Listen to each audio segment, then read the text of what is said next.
So, militarised nationalism at home and aggression abroad have really characterised the last 2 weeks of the Trump presidency. And as we passed a year of Trump's second term, the Trump Action Tracker passed 2,300 recorded authoritarian actions. And the news at the moment just feels relentless. We've logged over 135 actions just in the last 2 weeks. I mean, for instance, it's only been 3 weeks since Trump attacked Venezuela, captured President Maduro, asserted that the US controlled the country and appropriated its oil. And it's barely been in the news, barely been mentioned for the last 10 days. So imagine what else has barely been mentioned. So what this is going to be is a roundup of just some of the most important things that have happened that haven't really been on the front pages. So that includes attacks on enemies, attacks on the environment, attacks on health, attacks on civil rights, and finally, the nationalist stuff that has just flown under the radar. So on attacking enemies, here are some of the major things that have happened. So the US Justice Department has formally opened a criminal investigation into Jerome Powell, who's the Federal Reserve Chair. And the pretext for this is the central bank's renovation of its Washington headquarters, which has gone way over budget. And they're saying that he lied to Congress about what the project involved. Powell then took the really unusual step of releasing a video statement where he called this an unprecedented attack and basically said it was because Donald Trump is so angry with him for refusing to lower interest rates, despite masses of public pressure from the president to do so. And then just over a week later, Trump called former special counsel Jack Smith a deranged animal because he was clearly watching Smith's public testimony over Trump's involvement in the attempted overturning of the 2020 election. And then towards the end of last year, there were 6 veteran congressmen, women and senators who basically released a video which laid out the legal position for people currently serving in the military about serving illegal orders, which is that actually they are allowed and they should be disobeying any illegal orders. This obviously sent the administration into a bit of a spin at the time. But now there are more consequences. So we've already seen that Senator Mark Kelly has been targeted by Hegseth. He's had his pension and his military honours reduced and is under investigation. And then 2 weeks ago, Michigan Senator Elisa Slotkin also said she was under federal investigation for her participation in the video. And then a few days after that, 3 more Democrats who were in the video said that they were also being investigated for their participation. So this is really quite a blatant attempt to use the Department of Justice as a tool to suppress dissent. And these aren't the only Democrats who have been targeted by the Department of Justice in a blatant attempt to shut them up, right? So Minnesota's been in the headlines basically for the last 2 weeks because of the surge of ICE agents there. And some really prominent opponents have been the governor of Minnesota, Tim Walz, the Attorney General of Minnesota, and the Minneapolis Mayor, Jacob Frey. About a week ago, the Justice Department issued subpoenas for the Governor Tim Walz and the Mayor Jacob Frey, basically as part of an investigation saying that they were impeding federal law enforcement officers. And then a couple of days later, the Attorney General confirmed that he'd also been subpoenaed by the Trump administration for the same reason. So they're basically using any tool that they can to try and stop and intimidate any opponents. And that isn't confined to just Democrats. So a Republican state senator in Indiana, Travis Holman, voted against the redistricting law in Indiana, which basically the intent of that law was to give the Republicans more congressional seats in the midterms. Trump continually pressured the state Senate in Indiana to vote for it. This guy didn't pass overall, and Trump is now publicly supporting a primary challenger to Travis Holman there. And then there are companies that he's been attacking. So this week, a set of polling companies reported in different newspapers, including the New York Times, basically reported that his public polling is pretty bad right now, that lots of his policies are incredibly unpopular in the nation. Trump has said this is all fake news, and he's basically saying that he's suing them for publishing it. He's also now sued JP Morgan Chase for $5 billion. He's saying that JP Morgan illegally stopped offering him banking services in the wake of the January 6th Capitol riot. JP Morgan denies there's anything wrong with their decision. Obviously, they're going to take it to court. He also said that he might block the company ExxonMobil from investing in Venezuela after basically the CEO of ExxonMobil said that the country was uninvestable during a White House meeting. So what Trump wanted was for the oil barons to be really pro his intervention in Venezuela, to say yes, we're going to dig. In fact, some of them, many of them apparently privately saying you can't really invest in Venezuela. The ExxonMobil guy said it publicly, and he is now being publicly punished for it. And then moving on to states, Donald Trump said that starting the 1st of February, he's going to deny federal funding to any state that is home to any local government that is restricting his immigration policies. So basically, if you're in a state that has a sanctuary city, then it doesn't matter where you are in that state, your state's now not going to get any federal funding. That will actually probably affect a lot of Republican areas, and it seems like a very significant escalation to the threats he's already made to deny federal funding to the cities themselves.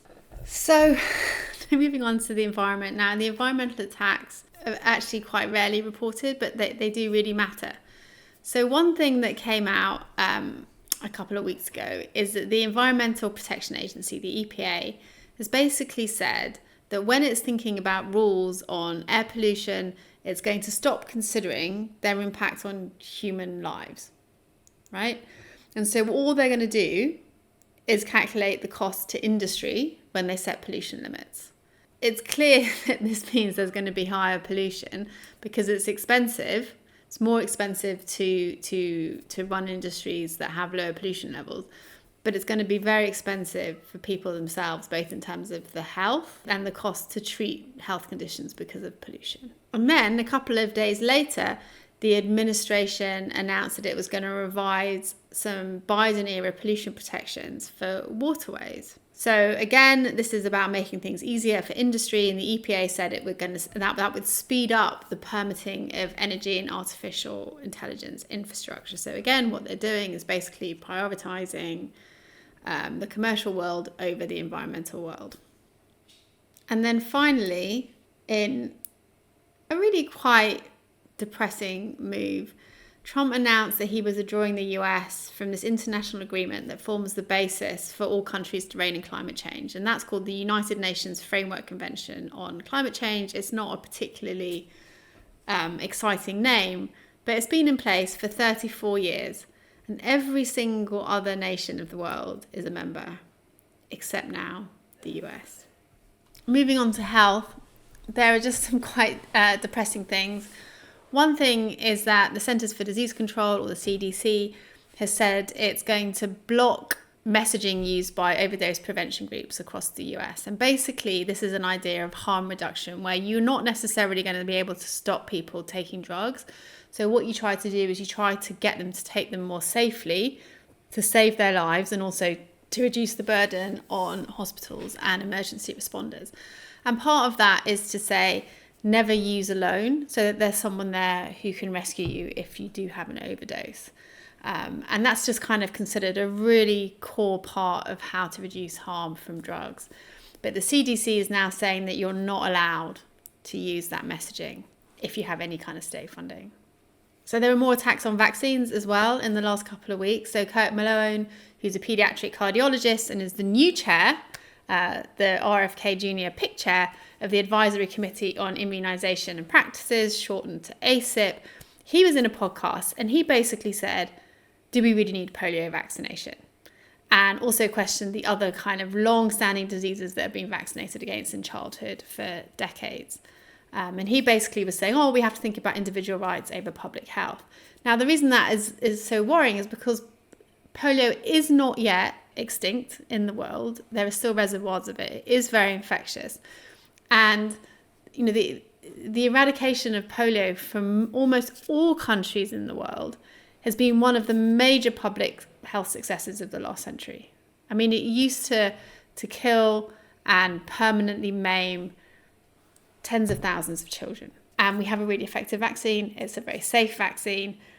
And just making sure that everyone stays vaccinated is a way of making sure that it can never come back. And he's now questioning that. We also know that the administration has been attacking the measles vaccine, that it hasn't been supportive of it, that it's been quite kind of unconcerned about the quite large measles outbreaks that have happened in the US over the last year. And they kind of talked about it as inevitable. It isn't inevitable, right? Measles was declared eliminated in the US only about 20 years ago, as in it just wasn't there. And the only times you have measles is if someone caught it abroad. And basically now officially America has lost its status of having eliminated measles. You think that the Centre for Disease Control and Prevention would care about that. It's literally in its core purpose. But the principal deputy director said the other day that he doesn't view the loss of the country's measles elimination status as a significant event, and that it was just the cost of doing business. I mean, I don't even know what that means, to be honest with you. And so again, I'm going to end on international action. So on the 22nd of January, the United States formally withdrew from the World Health Organization. And that basically makes good on the executive order that Trump issued on his very first day of office a year ago. But the US isn't leaving with its bills paid. WHO officials have said that the US has failed to pay its membership fees for both 2024 and 2025, and basically it owes $280 million to the WHO. The US says it's not going to pay. The WHO says the withdrawal isn't complete until the US does pay, but nonetheless, I think it's an alliance that is well and truly dead, and both the United States and the World Health Organization are the worse for it. And then there are just a couple of things on civil rights that I think you really should know about. So the first thing is that the US Equal Employment Opportunities Commission has scrapped guidance that protected LGBTQ workers in the workplace. So basically, if you're lesbian, gay, bi, trans or queer, you now have fewer protections against discrimination at work. And then the other thing that happened is that the National Park Service has removed an exhibit on slavery at the Independence National Historical Park in Philadelphia. And they're doing that because Trump signed an executive order last March basically saying that the national parks have to remove all educational materials that promote corrosive ideology. And apparently exhibits on slavery and the harm of slavery counts as corrosive ideology. So finally, let's just take a look at some of the nationalism that has kind of flown under the radar the last 2 weeks. So firstly, as of the 21st of January, the Trump administration has indefinitely suspended immigrant visa processing for people from 75 countries. And that basically has added another 36 countries to the banned list that was itself expanded at the end of last year. And the freeze now also includes applicants from Brazil, Egypt, Russia, and Iran. And then if you look at the Department of Homeland Security Twitter or X feed, it is really bleak. It has a lot of imagery and slogans that echo fascist slogans from 1930s Europe. And last week, trade union leaders in the US basically called out the administration for this and said that their social media really shows what they called a rhetorical shift towards white supremacy. And one example that they cited was a video posted by the Department of Homeland Security that was captioned, "Remember who you are, American," with the phrase, "One homeland, one people, one heritage." And they compared that to the 1930s. So in the 1930s, a prominent Nazi slogan was "Ein Volk, ein Reich, ein Führer," which translates as one people, one realm, one leader. And then in another social media post, this time from the White House and about Greenland, there was more borrowing from racist far-right subculture, according to an extremism expert. Basically, the White House posted an image of a kind of a snowy landscape with the question, "Which way, Greenland man?" And this echoes what the expert called a key concept in neo-Nazi and white supremacist subculture. Finally, in quite a kind of a chilling attack on free speech, really, the Pentagon said it's planning to commandeer the newspaper Stars and Stripes. It's a government-funded newspaper that covers the military, and it has long been kind of considered to be independent, and it's very proud of being the US military's independent news source. But basically, the Pentagon says it's now going to take control and align it with official department messaging. So that's kind of things you might have missed over the last 2 weeks. I will try and come back when I have time, but it's quite, we're a year in, and it's kind of quite scary looking back as to how far things have got in the last year, and it really makes you wonder how far they're going to go in the next one. But people are watching, they're recording, they're resisting, And then hopefully the most important thing this year is they'll be voting. So see you soon.